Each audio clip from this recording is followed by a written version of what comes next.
Welcome to a Legendarium special, which will cover strange facts about Puritan New England. In this special, we will cover New England life, including their attitudes towards names, dancing, and the law. The Puritans belonged to a religious reform movement known appropriately as Puritanism, which arose within the Church of England during the late 16th century. They believed the Church of England too similar to the Roman Catholic Church and that it should eliminate ceremonies and practices not rooted in the Bible. Puritans believed they had a direct covenant with God to enact these reforms, regardless of what priests or magistrates said. Facing persecution, certain groups of Puritans called separatists chose to leave England and its church. These separatists migrated to the English colonies of North America during the 1620s and 1630s, in what is today New England. They based their colonies on biblical law, and they believed that God would protect them if they obeyed these religious laws. Conversely, if they did not honor their obligations, they would be punished by a wrathful God. Once in North America, they founded farming communities in New England's thin and rocky soil centered on family life. In keeping with their focus on the home, Puritan migration to America usually included entire families rather than the single men who made up other settlements in New York and Virginia. Indeed, Puritan communities viewed unmarried men as dangerous. If a man reached maturity without starting a family, the Puritans viewed him as prone to drinking, gambling, and fornication. With this belief in mind, towns decreed that single men could only enter their community with written permission from the authorities.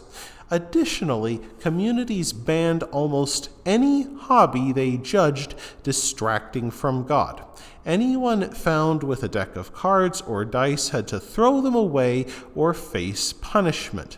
They judged anyone caught decorating their shirt with laces or ruffs as vainglorious, though in a jarring bit of hypocrisy, only those above a certain income level could decorate their shirts with silver or lace, though long hair upon any man remained a fashion crime.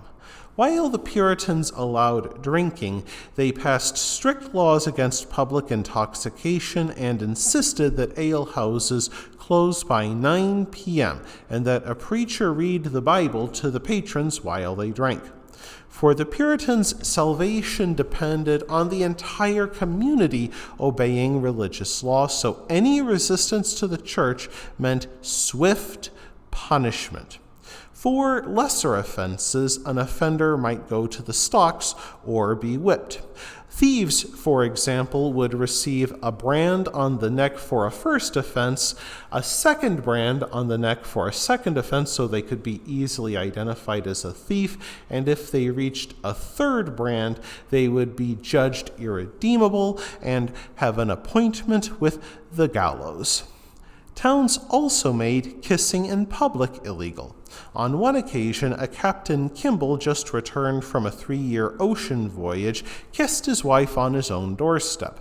The authorities forced him to spend 2 hours in the stocks for what they called lewd and unseemly behavior.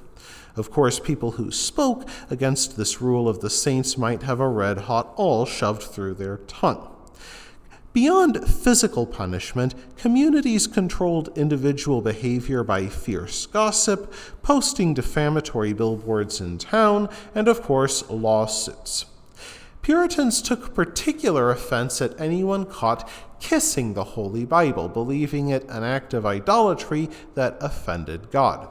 Usually that did not create a problem in New England until Edmund Andros, a traditional Anglican, became Governor General of New England. Andros declared that witnesses and jurors should kiss the Bible before swearing an oath in court to show their devotion to God and His Word. Outraged Puritans protested by refusing to sit on juries or serve as witnesses on the grounds that they refused to step into a courtroom with blasphemous rules. These protests finally forced Governor Andros to leave office in 1689. In some cities where the Reformation took root, town councils banned giving children names other than those found in the Old Testament.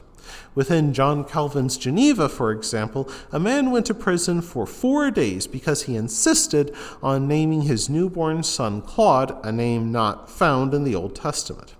When the time came to name their children, some Puritans considered using traditional names like John or Peter to be vainglorious. Instead, they used religious slogans. Such Puritan names included a man named Praise God Barebone, who named his son, If Christ had not died for thee, thou had been damned, Barebone. Even shorter names could be unfamiliar to us. Such names included Sorry for Sin and Kill Sin Pimple. However, these tended to be the exception, thankfully. Most Puritan names came from one-word summations of virtues and slogans, some of which are still used today.